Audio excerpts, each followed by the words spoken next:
Good morning. It's February 24th, and this is your daily brief in science. Here's everything you need to know. A recent study led by Dr. Maxime Boyden at Manchester Metropolitan University raises critical concerns about the health risks associated with vaping. The research suggests that vaping may actually pose greater health risks than smoking, potentially increasing the risk of dementia, heart disease, and organ failure.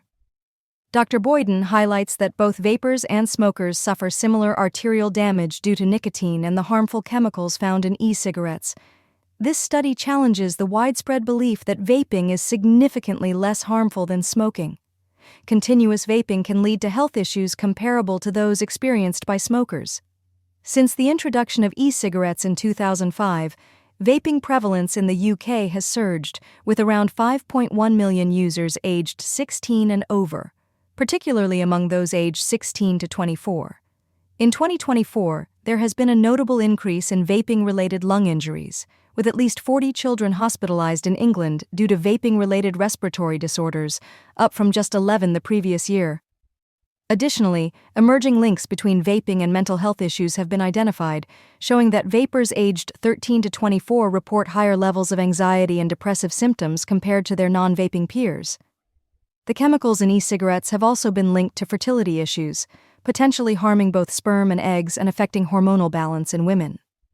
Dr. Boyden pointed out that unlike smoking, which typically requires breaks, vaping allows for continuous consumption, leading to greater overindulgence and increased health risks.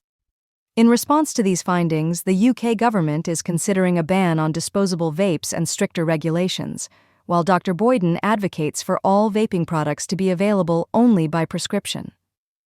Despite these alarming findings, the UK Vaping Industry Association has downplayed the study's conclusions, insisting that vaping poses minimal health risks compared to smoking. A new blood test trialed at the Christie Hospital in Manchester, UK, could change the landscape of cancer treatment by personalizing therapy based on a patient's DNA.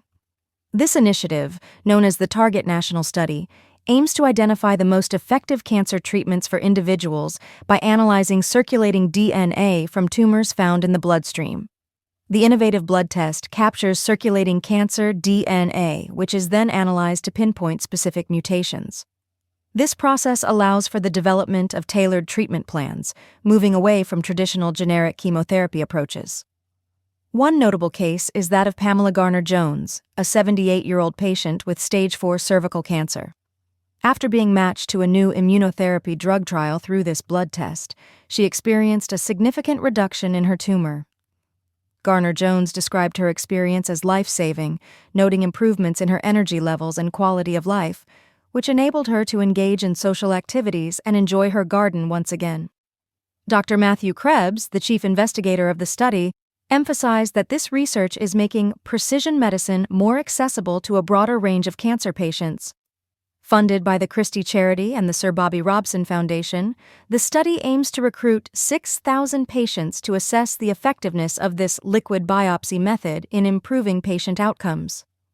While this blood test may not work for every patient, it has already helped some individuals with advanced cancers in locating suitable drug trials. Traditional genetic testing often involves invasive biopsies that can be painful and time-consuming, but this new blood test offers a less intrusive alternative. The lunar economy is on the rise, with a focus on utilizing the moon's resources for scientific infrastructure and future space exploration. As missions like Firefly Aerospace's Blue Ghost progress, this emerging economy is set to expand, marking a significant shift in how we approach space beyond Earth. Countries and private companies are now racing to harness the moon's resources, transitioning from science fiction to tangible reality. The Blue Ghost 1 mission, which launched on January 15, 2025, is a pivotal step in establishing a reliable Earth-Moon delivery system. Currently, the Blue Ghost lander is en route to Mare Crisium, with a targeted landing date of March 2nd, where it will conduct various scientific tasks. Equipped with 10 experiments, the Blue Ghost lander includes a radiation-resistant computer and a specialized camera designed to study floating regolith and capture images of lunar phenomena. One of the primary resources being targeted is helium-3, a rare isotope accumulating in lunar regolith, which has potential applications in nuclear fusion and quantum computing. Research is also underway to utilize lunar minerals and water for producing oxygen and hydrogen, crucial for rocket fuel.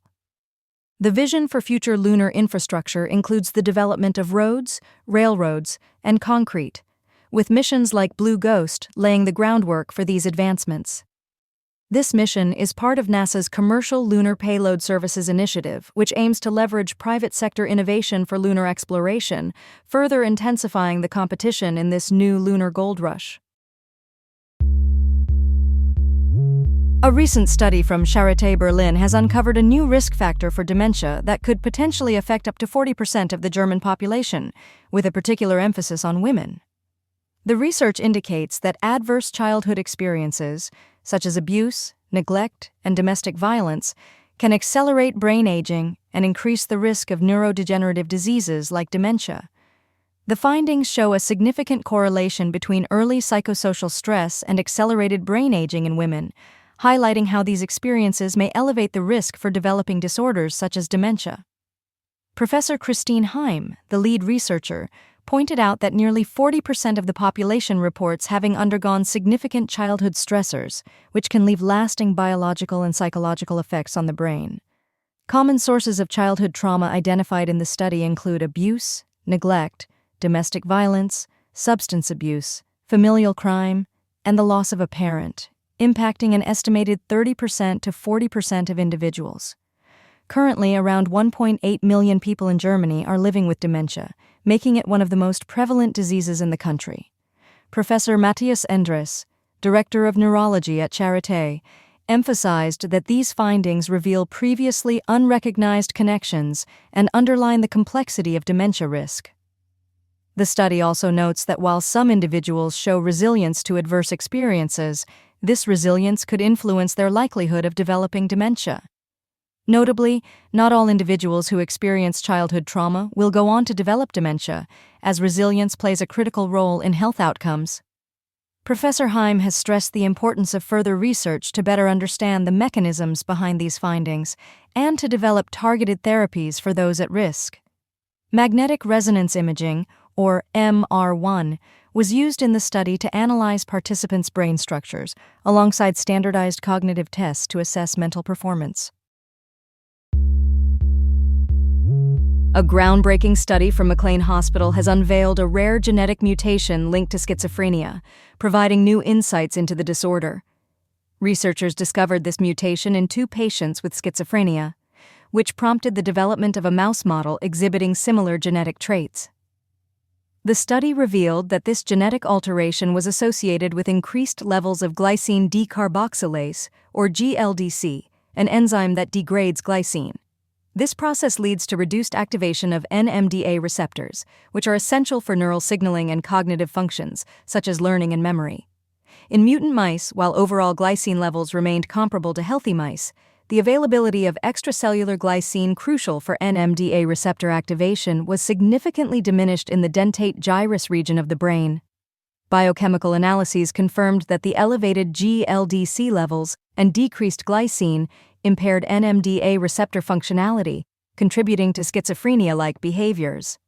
Functional studies conducted on the dentate gyrus of the hippocampus indicated reduced synaptic activity and changes in long-term potentiation, aligning with theories that connect psychosis to this brain area.